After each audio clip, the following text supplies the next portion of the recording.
রান্নার gas, auto, এলপিজির সংকট মেটানোই লক্ষ্য জানালেন মুখ্যমন্ত্রী। 25 দিনের ব্যবধানে বাড়িতে গ্যাসের বুকিং, এই ঘোষণা করেই মানুষের মধ্যে প্যানিক তৈরি, অভিযোগ মমতা বন্দ্যোপাধ্যায়ের। নিউজ 18 বাংলা এক্সক্লুসিভ মুখ্যমন্ত্রী। আমি সবাইকে বলছি, মানুষ আপনি যদি ভালো থাকেন সবাই ভালো থাকবেন। আপনারা মানুষের পাশে এসে দাঁড়ান, মানুষকে সাহায্য করুন। যারা দাম বাড়াচ্ছেন তাদের দেখুন, আমি তাদের বলতে পারি না যে তাদের ডিমান্ডটা জেনুইন নয়, কিন্তু যেহেতু মানুষের সাথে একটা কিছু অল্টারনেটিভ ভাবা দরকার, সবাই মিলে ভাবুন। আমরাও ভাবছি, আমরাও কালকে মিটিং করছি এবং অলরেডি আমরা কিছু সিদ্ধান্ত আমরা জানিয়েছিও, সেটা আমরা কালকে বলবো কি করতে পারি না পারি।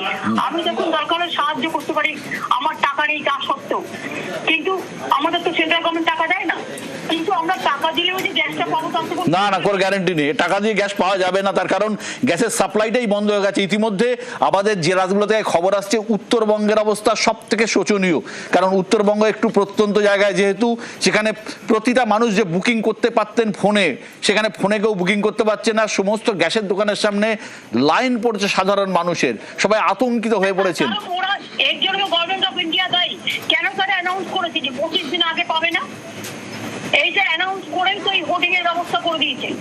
যদি 3 দিন এই অবস্থা হয়েছে, তার মধ্যে একটা যদি চিন্তা না থাকে যে আমি আগেই বলে দিলাম 25 দিন আগে লোকে গ্যাস পাবে না, তো 25 দিন আগে যাদের গ্যাস ফুরিয়ে যাবে তারা কি করবে? লোকে খাওয়া দাওয়া কি বন্ধ করে দেবে?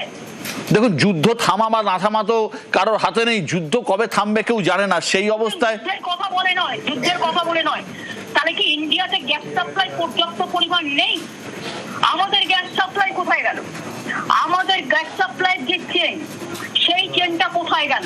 সেটাকে ইচ্ছা করে চেপে রাখা হয়েছে ইলেকশনের সময় ব্যবহার করার জন্য। মানুষ কেন সাফার করবে? ইলেকশন যা হবে হবে, কিন্তু মানুষ যাতে সাফার না করে সেটা দেখতে হবে। আমাদের নিজস্ব গ্যাস সাপ্লাই চেনটা কোথায়? গ্যাস তো আমাদের পেট্রোলিয়াম মিনিস্টার দেখে। এত গ্যাসের দোকান, এত গ্যাসের এজেন্সি, তাহলে সেই সাপ্লাইটা কোথায় গেল? মজুদটা কোথায়? বিভিন্ন লোকের একটা থাকে। ঠিক, বিভিন্ন স্কুলে মিড ডে মিল, যারা গরিব বাচ্চারা মিড ডে মিল খায়, সেই মিড ডে মিলের রান্নাও কিন্তু বন্ধ হয়ে গেছে। এটা আমরা কালকে ডিটেইলস আলোচনা করব এবং আমাদের দাবি থাকবে যে বিশেষ করে সাধারণ মানুষ যাতে গ্যাসটা পায়। সবচেয়ে বড় ভুল হয়েছে আগে থেকে 25 দিন এই কথাটা অ্যানাউন্স করে দেওয়াটা, এবং গভর্নমেন্ট যদি নিজে হোর্ডিং করে তাহলে আপনি বাইরের লোককে কি দোষ দেবেন? তারা বোঝেনি, তারা বুঝতে পারছিল না তার সাপ্লাইয়ের অবস্থা কি। তার মানে স্টক টেকিং করে না। আমরা যখন স্টক টেকিং করি যে আমার স্টোরে কত আলু আছে, কতদিন পর্যন্ত চলবে, আমার কত চাল আছে, আমার কত প্রকিউরমেন্ট করতে হবে, আমার কত সবজি আছে, আমার কত প্রকিউরমেন্ট করতে হবে, নানাভাবে আমরা কাজগুলো করি। তার মানে সেন্ট্রাল গভর্নমেন্টের প্রাইস রাইজ ইন্ডেক্সটা তারা কখনোই দেখে না, এবং পার সিলিন্ডার যেগুলো গ্যাস মজুত আছে, গ্যাসের ভান্ডার, সেই ভান্ডারটা কোথায় গেল? বুধবার থেকে অটো, এলপিজির দাম বৃদ্ধি আর দাম বাড়লো লিটারে 5 টাকা। তাতে অটো ভাড়া বাড়িয়ে দেওয়া হলো ইচ্ছে মতো, কোথাও 15, কোথাও 25। বিপাকে সাধারণ মানুষ।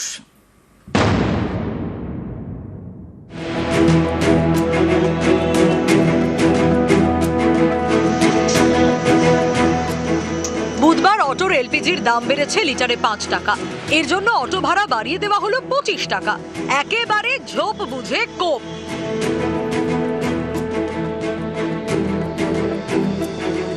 চাঞ্চল্যকর অভিযোগ। নরেন্দ্রপুর যাবো কত বলে? 50 টাকা। 25 টাকা না 30 টাকা ছিল। আর সমস্যা হলে আর কি করবো, যেতে আসতে তো হবেই না। যুদ্ধের প্রভাবে আগেই দাম বেড়েছে রান্না ও বাণিজ্যিক গ্যাসের, এবার দাম বাড়লো অটো, এলপিজি। যেই দাম বেড়েছে অমনি খেল শুরু। অভিযোগ, অটো চালকরা ইচ্ছে মতো ভাড়া নিচ্ছেন। আজকে বাড়িয়েছে, 15 টাকা ছিল, এখন 25 টাকা চাই। আগে 17 টাকাই ছিল, এখন কত টাকা নিচ্ছে? 25 টাকা। আজকে 5 টাকা করে বাড়ি দিয়েছে। আমি তো আসলাম গড়িয়া থেকে বাড়িপুরে, 35 টাকা। কেউ চাইছেন বেশি ভাড়া, কেউ বলছেন যাব না।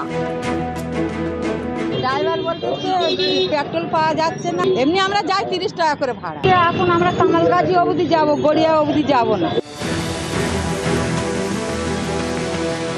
চিংড়িহাটা এসডিএফ রুটেও বাড়িয়ে দেওয়া হয়েছে অটোর ভাড়া, তবে সেটা তুলনায় কম, 3 টাকা। এটা তো ডেফিনেটলি প্রবলেম। এবার হয়তো গ্যাসের দাম বেড়েছে বলে হয়তো তার জন্য ভাড়া বাড়িছে। এখন অটো অনেক লেটে আসছে।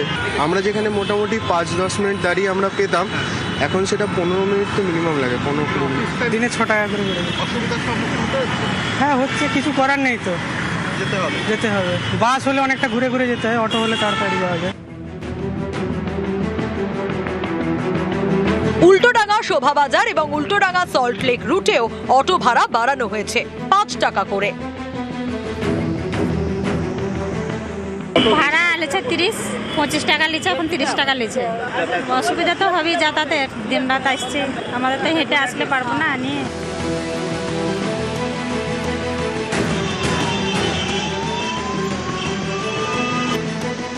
নিউজ 18 বাংলা।